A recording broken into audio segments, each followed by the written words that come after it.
Seigneur nous a aimés comme on n'a jamais aimé.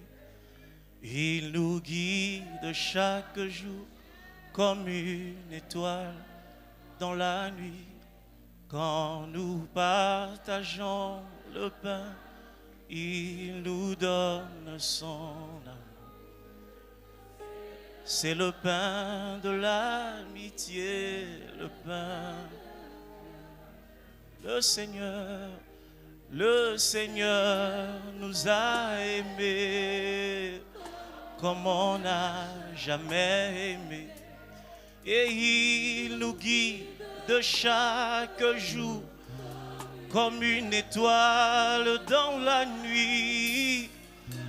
Quand nous partageons le pain, il nous donne son amour. Et c'est le pain de l'amitié, le pain. Oh, oh, c'est mon corps. Et prenez. Oh, oh, oh. Et prenez. Car je suis la vie et je suis l'amour. Oh Seigneur, emporte-nous dans ton. Une dernière fois, c'est mon corps.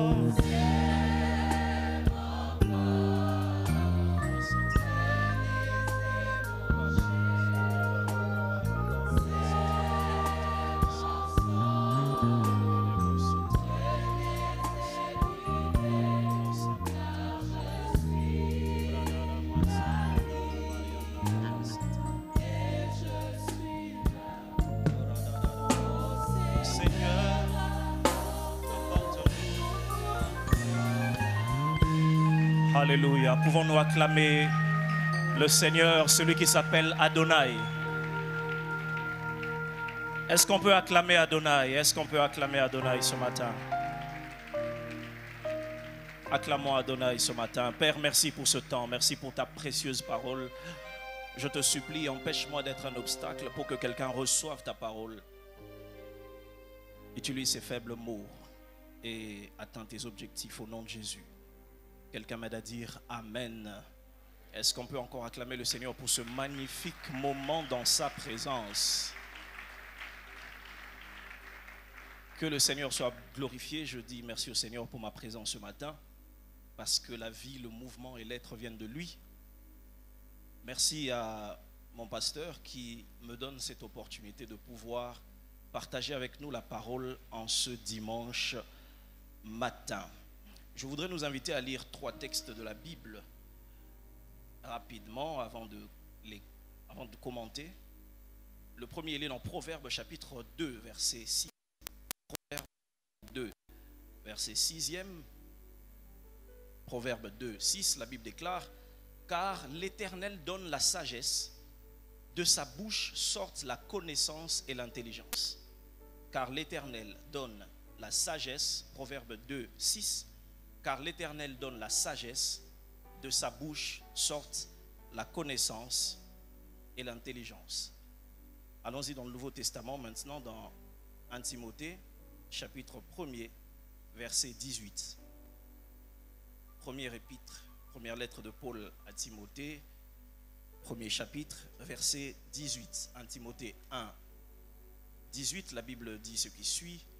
Le commandement que je t'adresse, Timothée, mon enfant, selon les prophéties faites précédemment à ton sujet, c'est que d'après elles, tu combattes le bon combat.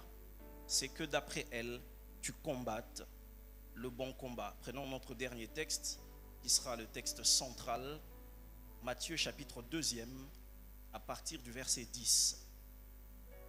Matthieu chapitre 2e, à partir du verset 10.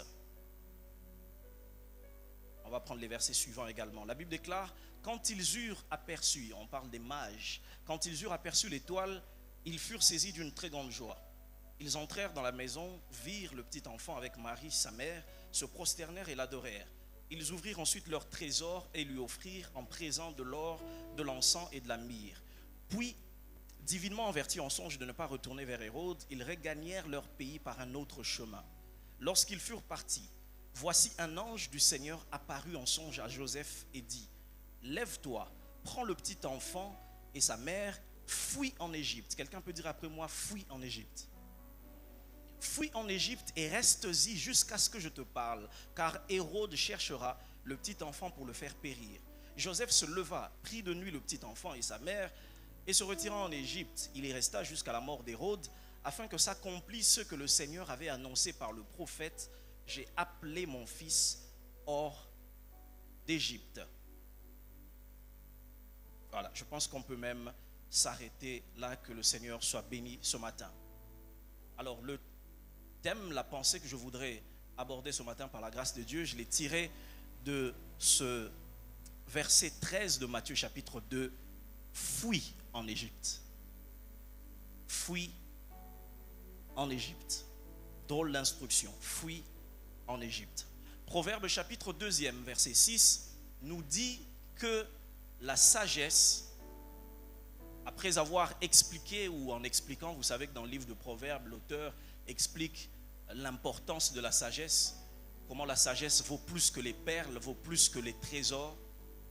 Et l'auteur dans Proverbes chapitre 2 verset 6 nous indique l'adresse de la sagesse.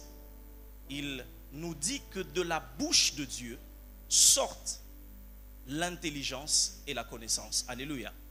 C'est de la bouche de Dieu, en d'autres termes, de la parole de Dieu, que sortent la sagesse et la connaissance.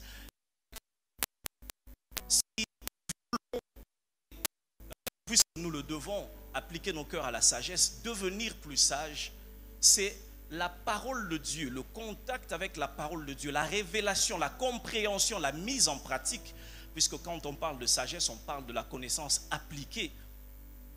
C'est la mise en pratique de cette parole qui nous enseigne finalement la sagesse. La sagesse que l'on peut comprendre ce matin juste comme la manière de se conduire. Et c'est bien normal que de Dieu vienne la sagesse, non seulement parce qu'il connaît toutes choses, mais également parce qu'il est le créateur et l'auteur de la vie. Il n'y a pas mieux que l'auteur pour nous dire comment la chose marche. Alléluia. Les hommes peuvent avoir une certaine connaissance, mais ils ne peuvent pas égaler la connaissance du créateur. L'histoire de la vie, c'est lui qui l'a créée. Et quand il dit qu'il faut faire une chose, il sait pourquoi il a dit. Est-ce que quelqu'un est là ce matin? Et ce matin, ma prière, c'est que de la bouche de Dieu, et pas de la mienne, sorte la sagesse nécessaire pour le cœur de quelqu'un. Alléluia. C'est cela ma prière ce matin. C'est que de la parole de Dieu, qu'il y ait une sagesse, une instruction, quelque chose à faire et à ne pas faire pour se conduire selon que Dieu veut que l'on se conduise. Et cette sagesse ce matin, nous allons la trouver dans Matthieu chapitre 2, ce récit de la visite des mages qui viennent voir le petit enfant Jésus qui venait de naître. Nous savons que le récit de la naissance de Jésus est rapporté par les évangiles. Pas tous, parce que Jean est allé vraiment dans autre chose. Marc est allé également un peu trop rapidement. Luc et Matthieu sont finalement les seuls qui sont allés un peu plus en détail. Mais une particularité tout de même, c'est que Matthieu est le seul des quatre à évoquer cet épisode avec les mages. Et c'est dû sans doute à l'orientation qu'il donne à l'écrit, à son évangile, voulant démontrer que Jésus est véritablement roi et qu'il était venu accomplir toutes les promesses données et les prophéties données à son sujet. Alléluia. Et je serai principalement au verset 13, puisqu'on en parle de fuir en Égypte. La Bible déclare que les mages sont venus de l'Orient, ils sont passés chez Hérode, ils sont arrivés finalement là où Jésus était né dans une étable. Vous savez que Jésus n'est pas né dans un hôtel 5 étoiles. Ils sont arrivés, ils ont donné leur présent. La Bible déclare au verset 13 que lorsqu'ils furent partis, un ange du Seigneur va apparaître à Joseph, époux de Marie en songe, et va lui dire: lève-toi, prends le petit enfant et sa mère, fuis en Égypte. Fuis en Égypte. Drôle d'instruction. Fuis en Égypte. On va entrer en profondeur là-dessus. Mais j'aimerais, en partant de ce verset et les suivants, tirer juste avec vous quelques éléments de sagesse que la parole de Dieu nous enseigne là-dessus. Est-ce que quelqu'un est prêt ce matin? La première chose que j'apprends de ce texte en lisant, c'est que dans la vie, les saisons peuvent basculer brutalement. Dans la vie, les saisons peuvent basculer brutalement. Le verset 13 est en train de dire, lorsqu'ils furent partis, l'ange apparaît directement à Joseph en songe et lui dit, c'est le temps de fuir. Qui sont partis? Ce sont les mages. Ce sont des autorités, des hommes élevés qui sont venus avec des présents. À peine on venait d'être dans une saison de joie, où l'on célébrait comment Dieu peut toucher les gens au loin pour venir apporter des cadeaux royaux. À peine ils sont partis, Dieu apparaît et dit, une saison vient de changer. Ne restez plus derrière les cadeaux. Il est temps de fuir en Égypte. Mes frères et sœurs, en une nuit, une saison peut basculer. En un seul jour, une saison peut basculer. Et c'est ce que ce texte est en train de nous apprendre. Lorsqu'ils furent partis, Dieu apparaît. Il n'attend pas 2 jours, il n'attend pas tout un temps. Dès qu'ils sont partis, c'est comme si Dieu veut leur dire, il n'y a plus un temps à perdre. Vous venez de passer un moment de joie. Vous avez célébré les cadeaux que vous avez reçus. Vous avez célébré la fidélité de Dieu. L'enfant est né. On a reçu les cadeaux. Les gens qui viennent de loin, waouh, formidable. Mais Dieu, la même nuit, vient, apparaît et dit, il est temps de partir. La sagesse que cela m'apprend, c'est que rester trop longtemps sur l'émotion suscitée par une saison précédente peut devenir un piège pour la saison suivante. Je disais, rester trop longtemps sur l'émotion provoquée par la saison précédente peut devenir un piège pour la saison suivante. J'aimerais dire à quelqu'un, célèbre les cadeaux reçus des mages, mais reste vigilant. Parce que la saison peut changer en une nuit. Et cela va dans tous les sens. La saison de bonheur peut basculer en une saison d'épreuve. Et la saison d'épreuve peut basculer en une saison de bonheur en une nuit. Parce que l'ascenseur qui emmène les gens en Égypte est le même ascenseur qui a pris également Joseph, fils de Jacob, de la prison en un jour vers la royauté. En un jour, une vie peut basculer. Ma prière sur le trône, c'est que quelqu'un puisse connaître une nouvelle saison inaugurée par Dieu brutalement. Il n'y a pas que le malheur qui peut arriver brutalement. Il y a certains bonheurs qui arrivent brutalement. Il y a des Joseph qu'on appelle rapidement pour devenir Premier ministre brutalement, qui ne passent pas par le processus parce que Dieu sait que son CV ne doit pas être discuté dans un conseil. Sinon on saura qu'il est étranger, qu'il était prisonnier. Il y a des bénédictions que Dieu va faire passer précipitamment parce qu'il ne veut pas que les hommes parlent. Est-ce que je parle à quelqu'un? Il y a des bénédictions que Dieu va susciter rapidement parce qu'il ne veut même pas que les hommes donnent leur avis. Je donne une information ce matin à quelqu'un. Dans l'histoire de ta bénédiction, Dieu va arracher le droit de la vie à quelqu'un. Alléluia. L'ange apparaît et dit à Joseph, fuis. Et ceux qui étaient en train de célébrer la veille, ils étaient en train de célébrer il y a à peine quelques heures, ils sont obligés de plier les bagages et de partir. Soyons sensibles, Église.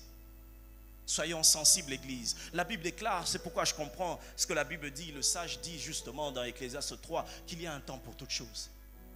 Il y a un temps pour rire, mais il y a un temps pour s'éloigner des rires. Et ces 2 temps peuvent être séparés par très peu de choses. Il y a un temps où on sourit, il y a un temps où on devient vigilant. Il y a un temps où on donne, il y a un temps où l'on retient. Les saisons dans la vie peuvent basculer brutalement. Brutalement. Brutalement. La deuxième chose que ce texte m'apprend, ce verset 13, dans la pensée de fuir en Égypte, c'est que Dieu aura toujours une longueur d'avance sur tes adversaires. Dieu aura toujours une longueur d'avance sur tes adversaires. Le verset 13 dit que l'ange apparaît à Joseph et lui dit, lève-toi, prends le petit enfant et sa mère, fuis en Égypte. Reste-y, car, voilà la raison pour laquelle je te parle, car Hérode cherchera le petit enfant pour le faire périr. Hérode cherchera, mais parce qu'il il aura l'intention de le faire. Parce qu'il est en train de concocter un plan dans son palais. Moi, je t'apparais déjà cette nuit. Et je te dis, fuis en Égypte. Je voudrais rassurer quelqu'un. Dieu n'a pas la même vitesse que tes adversaires. Vous savez, même en matière de temps, il est l'heure qu'il est ici. Mais quand quelqu'un est dans un autre pays qui est soumis à un autre fuseau horaire, il a un autre horaire. L'heure qu'on a ici n'est pas la même heure qu'on a à Londres. Pour la simple raison que quand on change de lieu, l'heure peut bouger.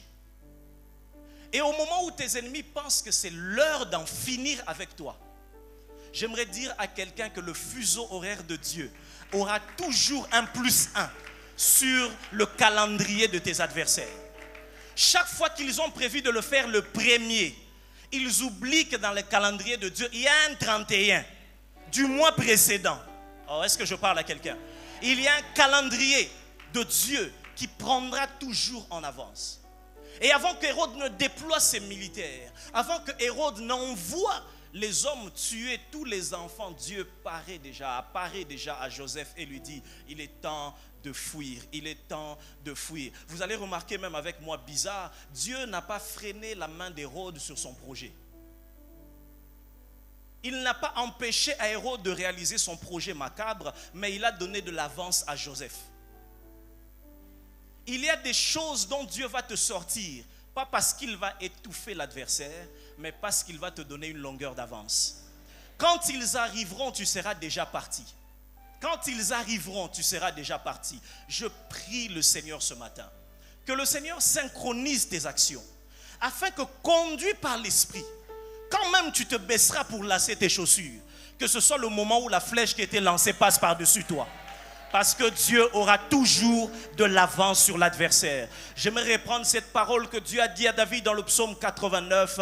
L'ennemi ne te surprendra pas. L'ennemi ne te surprendra pas. Parce que Dieu a toujours de l'avance. Dieu, dans ce texte, a eu de l'avance sur un roi qui a l'armée, qui a les renseignements, qui a tous les ministres à sa disposition. Mais Dieu a quand même de l'avance. Dieu a quand même de l'avance. Je voudrais dire à quelqu'un, ce que Dieu n'arrête pas de mauvais, il l'a dévancé. Si Dieu n'empêche pas à Hérode de faire ce qu'il veut faire, c'est qu'il l'a donné de l'avance à toi pour t'y échapper déjà. Troisième sagesse que j'apprends de ce texte, et c'est petit à petit je suis en train d'aller vers le nœud de cette pensée de fuir en Égypte. La troisième sagesse que j'apprends de ce verset 13 de Matthieu 2, c'est que Dieu protège toujours tout ce qu'il a commencé. Dieu protège toujours ce qu'il a commencé. L'ange avait dit à Marie avant, tu seras enceinte, tu auras un enfant, voilà comment tu l'appelleras, voilà comment les choses vont se passer. L'ange a apparu à Joseph, ne répudie pas Marie. Et là, nous sommes à l'épisode où l'enfant est finalement né. L'enfant est là. Mais en lisant le texte, vous sentez que Dieu ne s'est pas dégagé de sa responsabilité parce qu'il avait accompli déjà la partie qu'il avait annoncée à Marie et Joseph. Il leur avait dit, je vous donnerai l'enfant. L'enfant est venu. Mais lorsque la menace s'est levée, le Dieu qui avait donné est revenu vers Joseph pour dire, il faut que tu prennes telle mesure. Parce que j'assure toujours la protection de ce que je donne. J'aimerais rassurer le cœur de quelqu'un ce matin. Si c'est Dieu qui est à l'origine, il sera à la protection. Dieu n'abandonne jamais ceux qui portent sa racine. Il y a des enfants qu'on a tués ce jour-là à Bethléem, dont on a coupé les têtes. Mais Jésus a été épargné parce que sur lui reposait un projet différent. Et Jésus, le petit enfant, avait Marie, sa mère. Il avait Joseph, son père. Mais il avait surtout le Père céleste qui était dans les cieux et qui pouvait intervenir là où Joseph, le père biologique, ne pouvait pas assumer les responsabilités outre mesure. Parce que le Fils venait du Père. Dieu protège toujours ce qui vient de lui.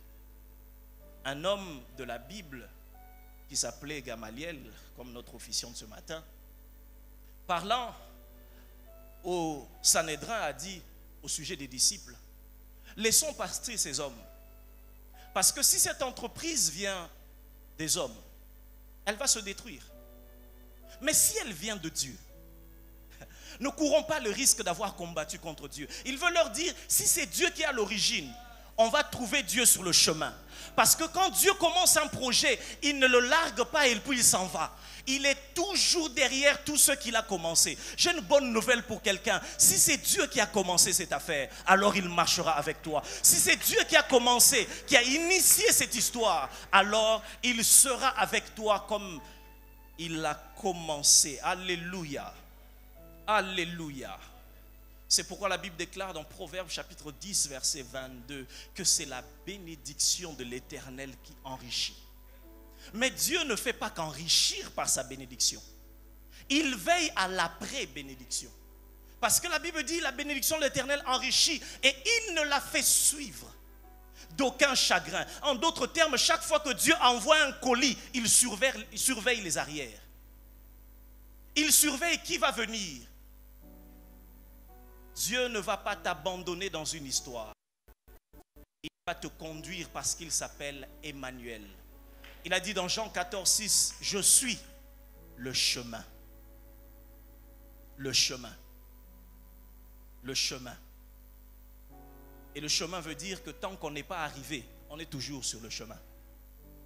Tant que tu n'es pas arrivé là où tu dois arriver, tu seras toujours en lui. Et la bonne nouvelle, c'est que la destination, c'est toujours lui. Parce qu'il est le chemin, la vérité et la vie. Alléluia.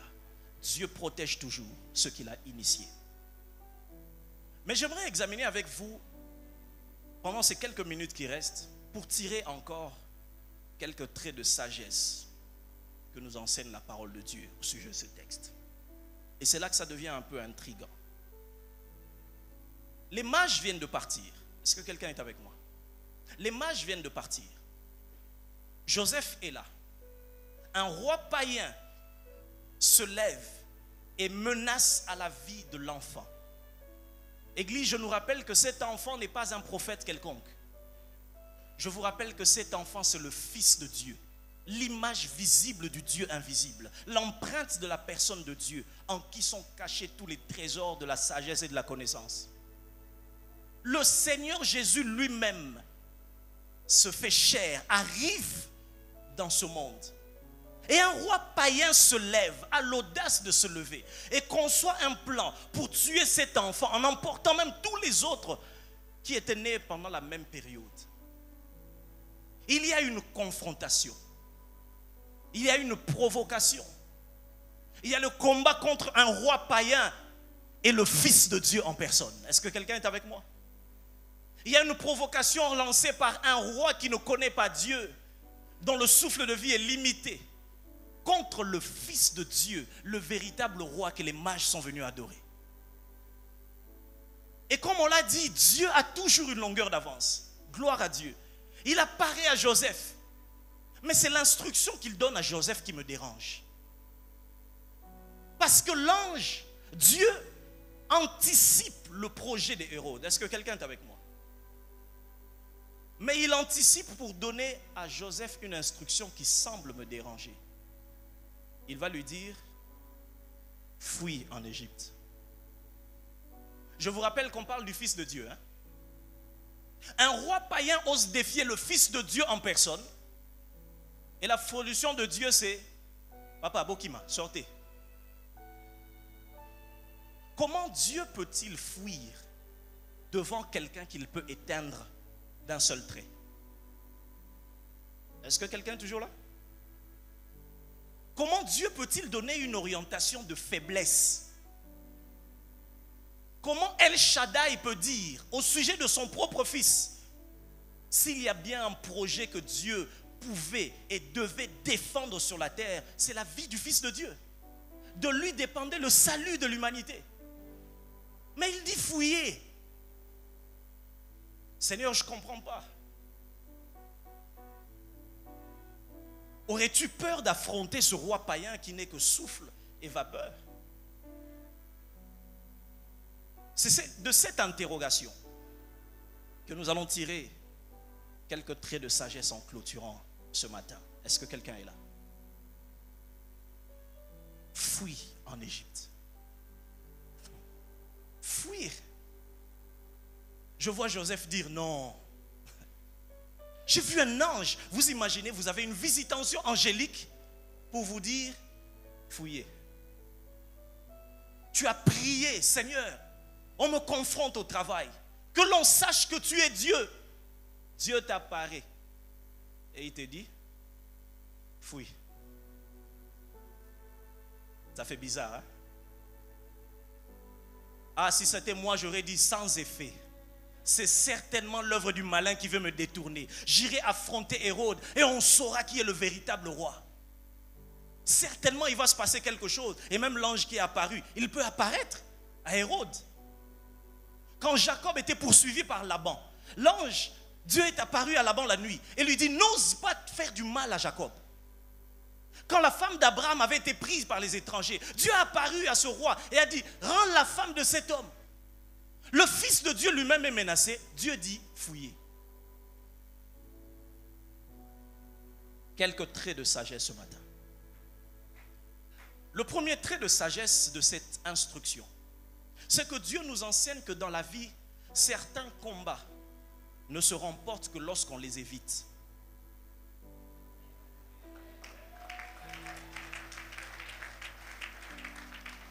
Dans la vie, certains combats ne se remportent que lorsque on les évite.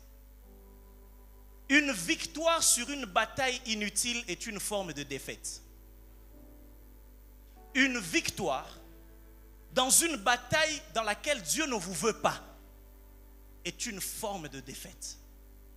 L'apôtre Paul dit à son fils Timothée dans 1 Timothée 1, 18, mon fils, combat le bon combat. Parce qu'il existe des mauvais combats. Le bon combat, c'est celui dans lequel Dieu t'attend pour confronter l'adversaire. Le mauvais combat, c'est celui dans lequel tu n'as pas le temps d'être là. Certains combats ne se remportent que lorsqu'on les évite. Parce que Dieu dit finalement à Joseph, évitez-le. Allez-y en Égypte. Allez-y dans un autre territoire, là où il ne règne pas. Parce que celui qui vous menace ne règne pas partout.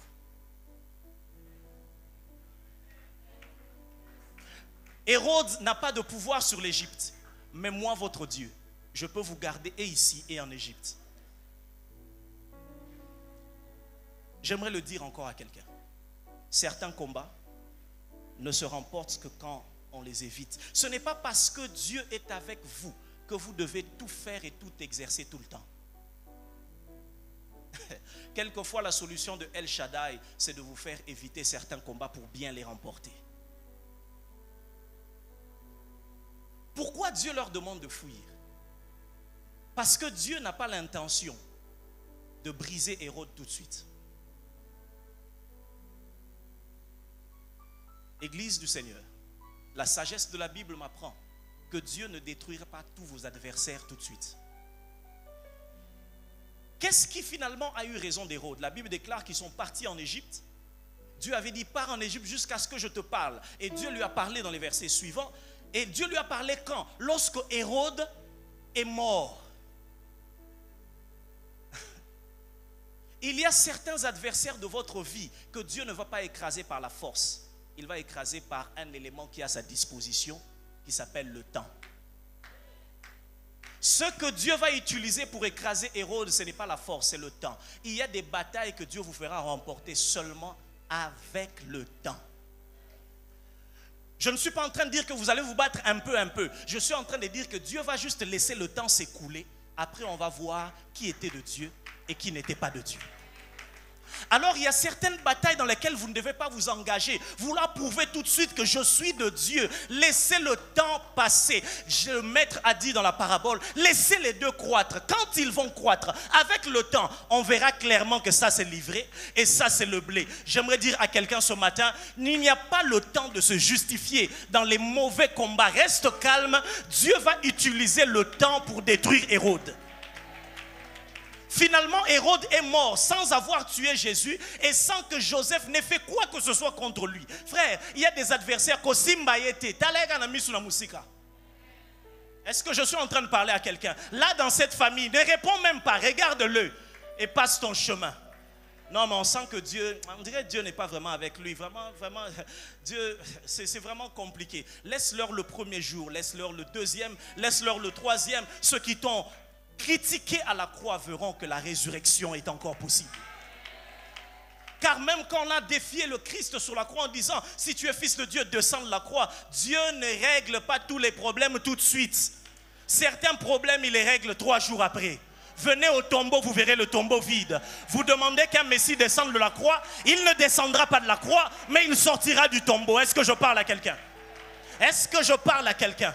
Vouloir imposer à Dieu des solutions tout de suite peut vous conduire à aller dans des combats dans lesquels Dieu ne vous attend pas. Le temps joue en votre faveur. Soyez calme, prenez un verre d'eau, laissez Dieu détruire Hérode sous vos yeux sans que vous ne l'ayez touché.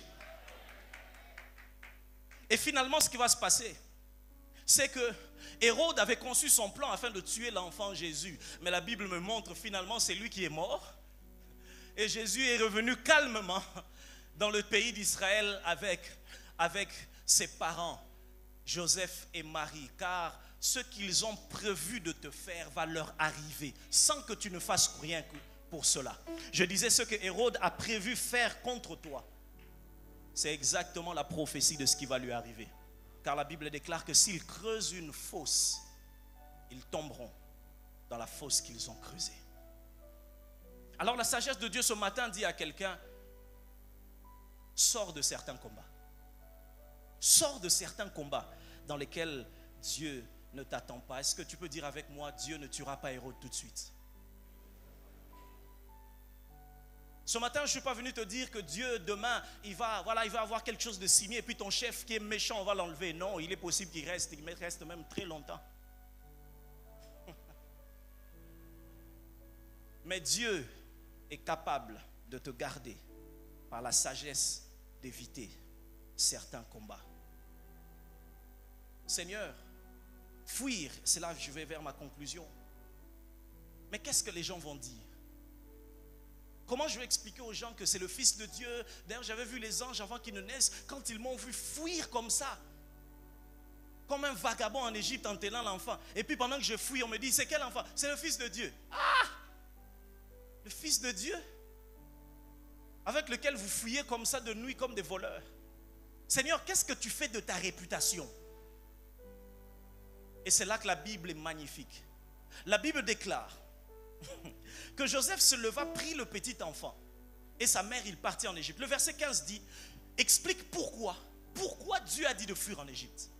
Pourquoi Dieu a accepté une solution d'épreuve, une solution humiliante. Verset 15, il y resta jusqu'à la mort d'Hérode, afin que, voilà le but, afin que s'accomplisse ce que le Seigneur avait annoncé par le prophète. J'ai appelé mon fils hors d'Égypte. La Bible, Matthieu est en train de nous dire que la raison pour laquelle Dieu a autorisé de fuir en Égypte, Dieu n'était pas d'abord préoccupé parce que les gens vont dire. Dieu était en train de poursuivre l'accomplissement d'une prophétie. Une prophétie avait dit au sujet du fils qu'il sera appelé hors d'Égypte. Il fallait donc qu'il aille en Égypte. Mes frères, pendant que les gens sont distraits à regarder ce qui arrive tout autour, Dieu est concentré à réaliser ses promesses. J'aimerais même le dire mieux. Dieu réalise ses promesses même quand vous êtes en train de fuir.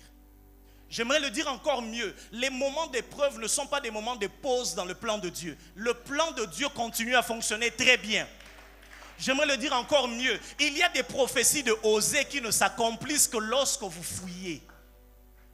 Il y a des prophéties qui ne s'accomplissent que lorsque vous fouillez comme un voleur. Il y a des prophéties qui ne s'accomplissent que lorsqu'on vous persécute.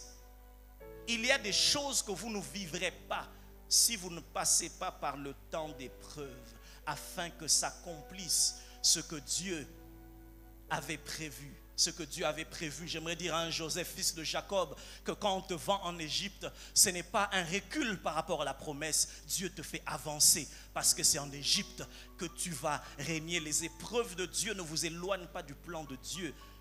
Il vous en rapproche. Et j'aime la prophétie.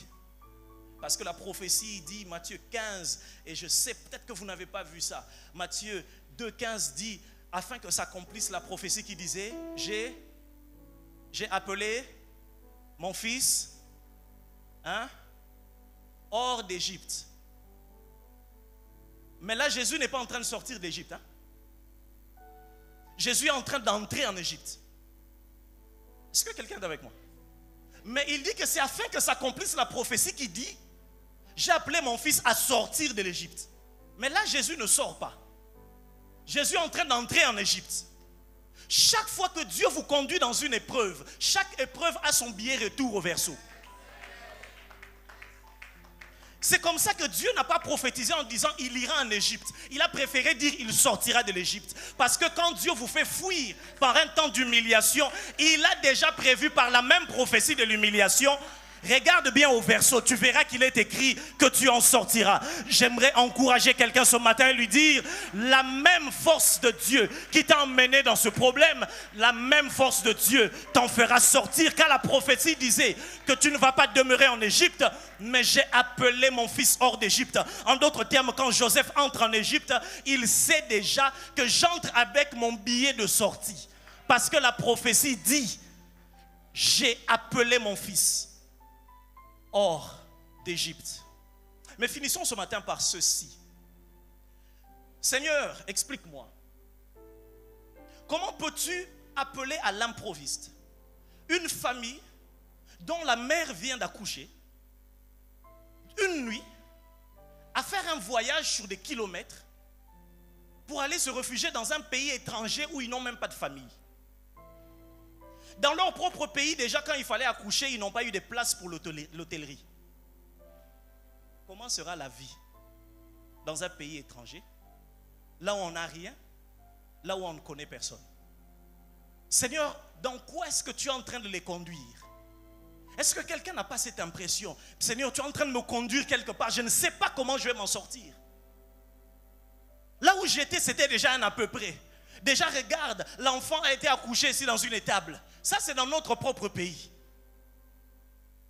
Maintenant, à l'étranger, là où je ne connais personne, et j'y vais précipitamment, avec une femme qui a encore des douleurs. Et c'est là que Dieu m'a enseigné quelque chose avec laquelle on termine ce matin. C'est que chaque fois que vous avez l'impression que Dieu vous conduit à l'improviste dans une situation difficile, vous devez savoir, comme je l'ai dit, que Dieu a toujours une longueur d'avance.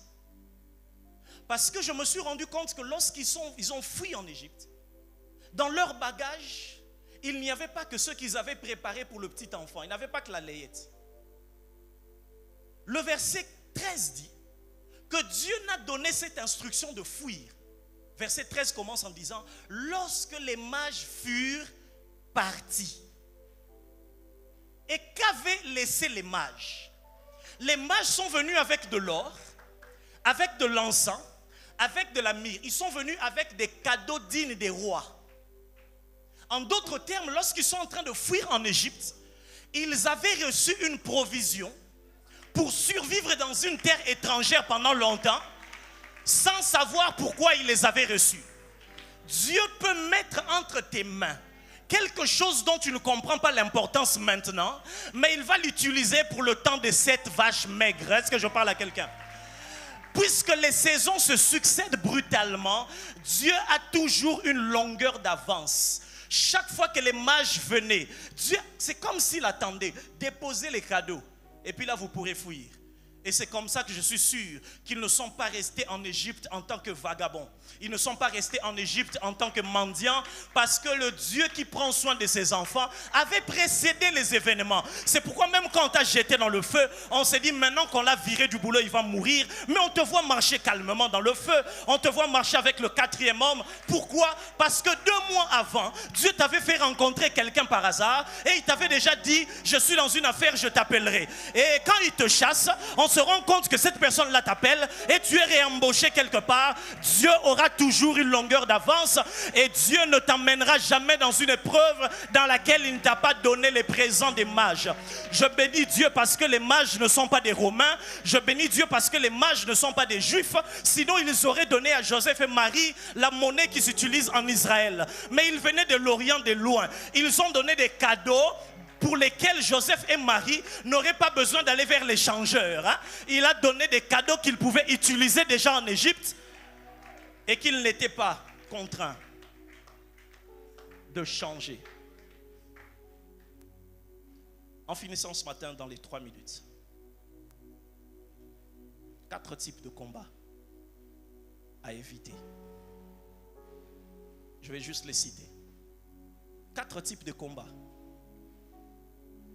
où la victoire se trouve dans le fait de les éviter. La réponse est simple, la réponse est Hérode. On reste juste dans ce texte. Mais qui représente Hérode? Et ce sont les représentations d'Hérode qui me permettent de trouver les 4 types de combats dans lesquels vous ne devez perdre ni votre temps, ni votre énergie. Premièrement,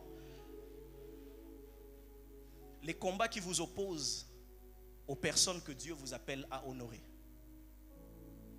Parce qu'Hérode est un roi.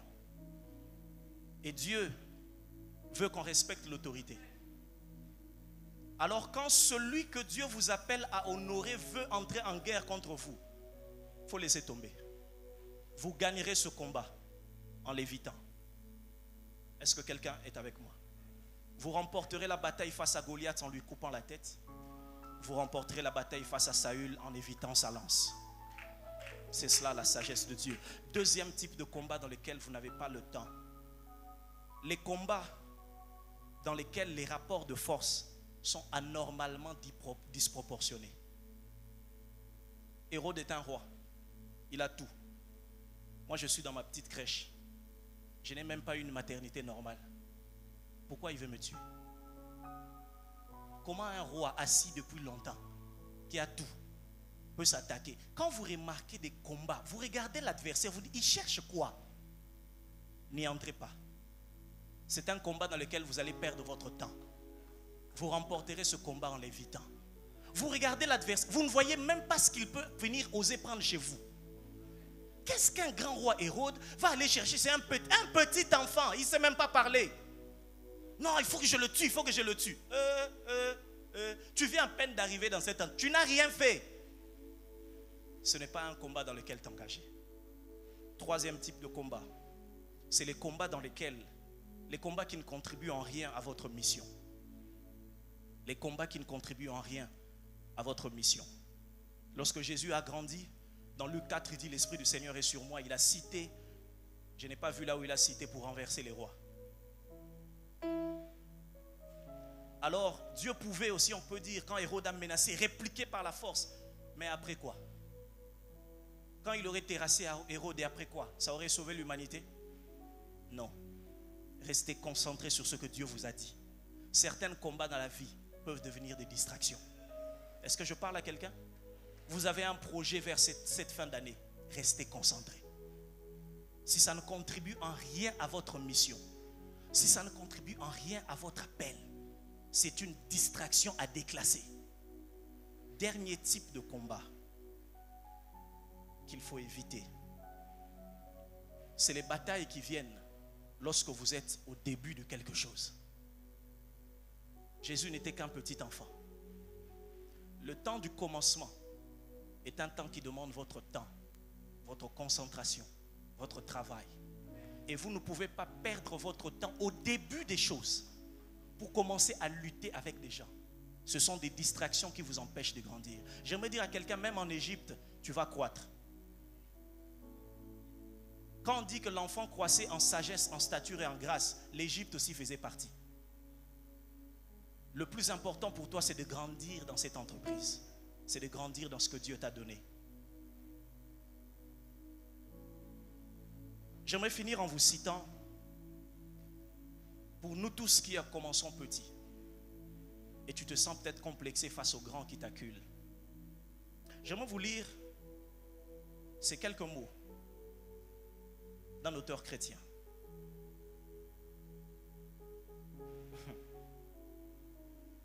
En clôturant, j'aimerais lire juste ce qu'il a écrit. J'ai trouvé cela intéressant. Il dit: votre vie n'est pas vouée à l'échec.